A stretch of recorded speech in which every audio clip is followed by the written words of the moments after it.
North norms آباد کا علاقہ جو کبھی اندھیروں اور جرائم کی آماج کا سمجھا جاتا تھا، اب تیزی سے اپنی پرانی شناخت کھو کر ایک روشن اور محفوظ علاقے میں تبدیل ہو رہا ہے۔ نارتھ نازم آباد شپ آنر کالج کے قریب، جہاں شہری ذرا سا آگے بڑھتے تو ڈاکوؤں کے ہاتھوں لٹ جاتے تھے، وہاں اب صورتحال یکسر بدل چکی ہے۔ مقامی افراد کے مطابق جب سے اس پٹی میں خیبر شنواری اور گل شنواری سمیت متعدد ریسٹورنٹس کھلے ہیں، رات گئے تک علاقے میں رونق رہتی ہے۔ ریسٹورنٹس کے دیر تک کھلے رہنے سے آمد و رفت بھی بڑھ گئی ہے اور اسی وجہ سے چوری اور ڈکیتی کی وارداتوں میں بھی نمایاں کمی آئی ہے۔ اب شہری بلا خوف و خطر رات گئے تک نہ صرف گھومتے پھرتے نظر آتے ہیں بلکہ اپنے اہل خانہ کے ساتھ کھانوں سے بھی لطف اندوز ہوتے ہیں۔ یہ ہوٹلیں کھلی ہے تو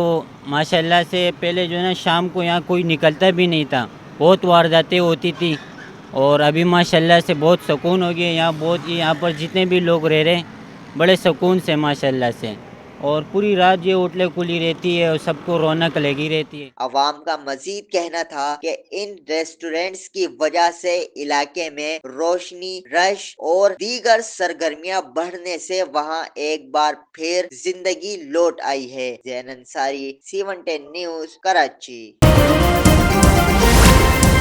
C110 نیوز، خبر کی اصل خبر۔